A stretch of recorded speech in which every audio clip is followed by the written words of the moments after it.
السلام عليكم، تحيه طيبه للجميع. شكرا بزاف على التفاعل ديالكم. كنتواجدوا امام المركب الرياضي بمدينه فاس بعد انتهاء المقابله اللي كتجمع بين المنتخب المغربي والمنتخب كنسالي السميه ديال هذا المنتخب والبنين يا صاحبي.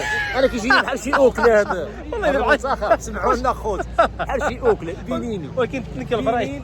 بنين شنو هي هذا البيني؟ ولكن كيجيني بحال شي اوكله. عطيني الجوع. قلتي البنين راني والله. تحياتي للجميع اخويا، والله المتابعين ديالك.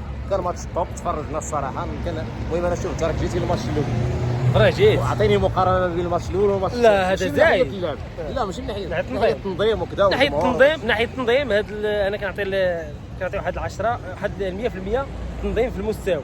اما التنظيم اللي داز راه ما كاينش. ولكن صراحه كنبغي نبلغ التحيه للناس اللجنه المنظمه لانهم صراحه طوروا من التنظيم. طوروا من مره اخرى صاحبي وقعت مشاكل، ولكن الحمد لله ان المغاربه كياخذوا العبره. انا سمعت القيل والقال، قلت هذا الماتش غنطلع نتاكد ونشوف داك الشيء. جاني تنظيم مزيان. علاش شي وحدين خرجوا قالوا حقا ما كاينش. لا طبيعي طبيعي كانوا شي مشاكل، وقعوا لهم شي مشاكل. واش راه وقع خاين مبروكي. الناس جات مخلصه لي تيكي ديالها ما دخلتش، ولكن دابا الحمد لله الجرائد. ولكن هذا النهار كان داك الشيء طوب في المستوى. دخل اللي مقطع التيكي ديالو راه دخل، واخا كاين شويه ديال الضغط، ولكن الله يحسن العوان. راكم عارفين كيراقبوا كيبقشوا الناس، ربما يوقعوا لهم مشاكل، يدخل مع شي واحد شي حاجه ممنوعه. المهم داك الشيء داز هائل. نعم. تحياتي كيف جاك الفوز ديال المنتخب؟ الله يا ودي اخويا، مستحق المنتخب المغربي. ان شاء الله نتمناو له مسيره موفقه، وان شاء الله كنحملوه المسؤوليه باش يخليو لنا الكاس في المغرب. مادام الكاس منظم في المغرب، الا مشينا الكاس مشينا في المغرب.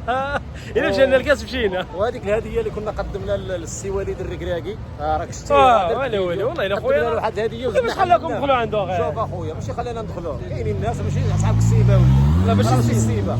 رحنا وصلنا واتصلنا بناس يعرفوا هذا الصانع التقليدي هذا، وتواصلوا مع الصانع التقليدي ودخلوه. قدم الجائزه ولا داك الكادو للسي وليد الركراكي، واستقبلوه ورحب به، وخرجوا حنا عندنا اللعيبيه وتصورنا. وهذا المهم حنا عطينا داك الكادو، هو كاس مسموع بالزليج البلدي، يعني الزليج التقليدي.